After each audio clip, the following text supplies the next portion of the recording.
बोलिए गुरुदेव भगवान की जय। देखिए आगामी स्मरण दस्त गुरु गीता का। पहले गुरुदेव को स्मरण कर लें। गुरु महेश गुरु ब्रह्मा गुरु विष्णु है, गुरु ब्रह्मा गुरु विष्णु है, गुरु महेश का रूप। ऐसे गुरु को नमन है जो है ब्रह्म स्वरूप। अब सुनिए गस्त गुरु गीता में गुरु क्या कहते हैं।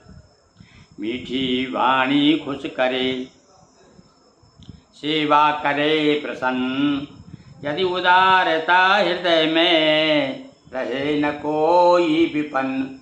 हाँ भाई, उदार हृदय, उदार वस्तु क्या है? उदार वसुदेव वसुदेव कुटुंबकम, उदार हृदय नाम वसुदेव कुटुंबकम। जो उदारा नाम वसुदेव कुटुंबकम, जो उदार व्यक्ति है उसके लिए सारी पृथ्वी कुटुंब है। तो जिसके मन में उदारता है वह कभी दुखी नहीं रह सकता, विपन्न नहीं रह सकता। मीठी वाणी खुश करे, हमेशा देखिए गस्त गुरु गीता कहती है कि हमेशा मीठी वाणी बोलिए। और किसी को प्रसन्न करना हो तो सबसे बड़ा काम है सेवा। सेवा से हनुमान जी ने अपने बस कर राख्यऊ रामू। हनुमान जी ने सेवा करके राम को अपने बस में कर लिया तो भगवान तक बस में हो जाते भैया। सेवा से मनुष्य की बात ही क्या।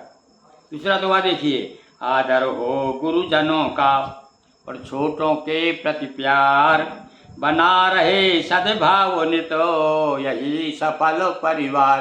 परिवार की विशेषता ध्यान दीजिए, एक एक शब्द आप इसको अनुसार चलेंगे तो सही सफल ग्रस्त हैं आप। क्या है परिवार में?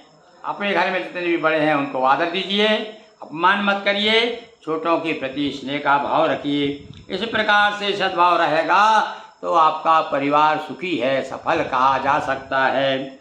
अपने पन की आँचों से निखरो अपने आप, अपने पन की आँच से।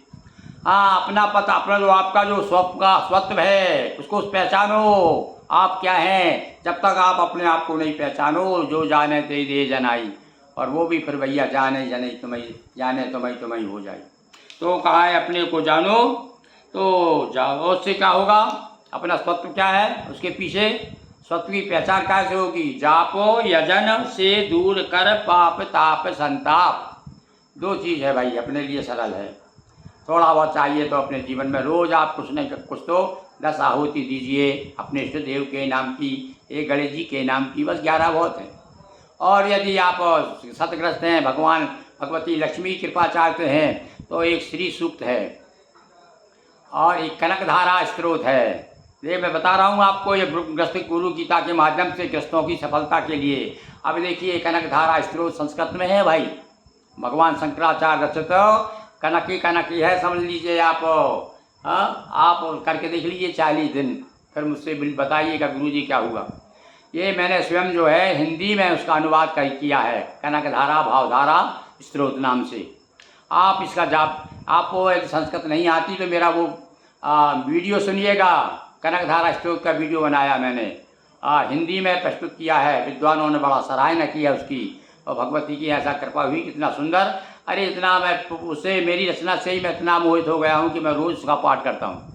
कनक भावधारा स्त्रोत नाम रखा मैंने उसका, उस प्रकाशित हो चुका है। आप केवल मुझे एक चिट्ठी डाल दीजिए, मैं आपके पास भिजवा दूंगा, अपना पता भेज दीजिए। जो भगवान लक्ष्मी कृपा, जो भक्त भगवान के साथ साथ भगवती लक्ष्मी को चाहते हैं, देखिए संपन्नता चाहते हों, 40 दिन में काया कल्पना हो जाए तो आप कहना। पर भैया एक है, भाव बस भगवान श्रद्धावान लभते ज्ञानम। और कब मिलेगा भगवान? कब मिलते हैं? ज्ञान, भगवान तो सब ज्ञान स्वरूप हैं। तो प्रश्रद्धा होना चाहिए हृदय में। तो यहाँ पर जापो या जन से दूर कर, और जो भी गुरु मंत्र मिला है आपको उसकी एक माला रोज करिए। 1000 काम छोड़ करके एक माला करिएगा आप, एक गस्त गीता कहती है। और 11 आहुति दीजिए रोज, 16 मंत्र की आहुति दीजिए, या अथवा कनकधारा भाव से केवल बील पत्ती मिल जाए आपको, ना मिले तो केवल घी से दीजिए, फिर देखिए आनंद आप। धीरे धीरे ये बहुत बड़े, हमारे तो पुरखे क्या थे, अग्नि को, अग्नि ऋग्वेद का पहला मंत्र अग्नि का ही है, अग्निदेव की पूजा शुरू होता है। यानी घर में अग्नि नहीं बुझने देते थे, तो कहा कम से कम आप शाम के तो आहुति दीजिएगा। ये भारतीय संस्कृति का ये वेदों का मूल मंत्र है, मूल सार है कि आप जप करें और साथ साथ में यजन करें। तो सरिता से बहते रहो, रहो पिलाते नीर। हाँ भाई, ये बड़ा कठिन तो है वैसे, पर असंभव नहीं है। सरिता से बहना कैसे, मतलब सहज भाव से, सबसे प्रेम से मिलिए ना जाने कई भेष में नारायण मिल जाए। कोई भरोसा, कौन आदमी कैसा, सबसे अपनी तरफ से सामने वाले को भाव दुर्भाव कैसे ही है, कैसे ही भाव रखता हो अपने, उससे कोई लेना देना नहीं, कोई फर्क। आपके पास में जो आपके घर आता है तो रणबैरी घर पावनो, हमारे यहाँ कहते हैं रणबैरी, मैदान में युद्ध के मैदान में बैरी है और घर आ गया तो वो क्या हो गया, माँ मेहमान है हमारा। रणबैरी घर पाओ। देखो सयानों ने कैसे कैसी गीता, कैसी कैसी गीता के श्लोक बताए हैं।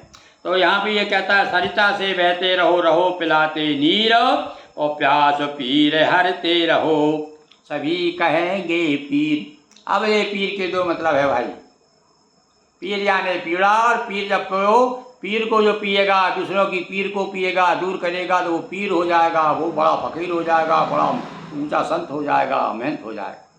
तो ये उसके लिए अलग से कोई ढंग पूरे करने की जरूरत नहीं है। अरे अपने आप को बदल लो, अपना स्वभाव बदल लो, आनंद ही आनंद है। और देखिए आज का आखिरी स्मरण सुनिए। उखड़े उखड़े दुखों पर रहो जड़ों के पास। हाँ, उखड़े उखड़े का मतलब है भले ही आप जो दूर दूर रहो लोगों से, पर अपनी जड़ मत छोड़ो। पर पत्ते ऊपर से दिखाए कैसे ही दिखें, ऊपर से आप कैसे देखो, पर मूल जो है हमारी भाषा संस्कृति जो है, उखड़े उखड़े दिखने का मतलब ऊपर से दिखाई नहीं दें। कुछ भी पहले हाफ पैंट पहने रहो भले ही आप, और कुछ भी चड्डी पहनो, हाफ पैंट पहनो, बुशर्ट पहनो, पर आपकी जड़ क्या है, संस्कृति मूल क्या है, उसे मत भूलो। संस्कृति की जो पहचान है, कम से कम पूजा पाठ के समय तो अपनी धोती धारण करो। कई लोग आते हैं, अरे मैंने एक जगह तो शादी में एक पंडित को देखा, फुल पैंट पहन के आ गए और मंत्र बोल रहे हैं। अरे भले भाई, कम से कम भारतीय संस्कृति पे लज्जा रखो, कम से कम उस समय धोती लपेट लिया करो, तो लगेगा हाँ पंडित हैं। अरे इतनी पहचान तो, पर हमने अपने स्वत्व को, अपने सारी मर्यादा को ताक में रख दिया है, सनातन धर्म को। तो भैया इसलिए हमारे जीवन में जो जो हम महसूस कर रहे हैं कि क्या होना चाहिए, मानना नहीं मानना आपके ऊपर है। विद्वानों ने, ग्रंथों ने जो बार बार कहा है, उनका काम कहना है। तो लीजिए, सांसों को ऊर्जा मिले, प्राणों को विश्वास। अपनी जड़ से, अपने मूल से जुड़े रहोगे तो आप ऊर्जावान बने रहेंगे। अपने ज़्यादा से ज़्यादा आपको जीवन का आनंद प्राप्त होगा।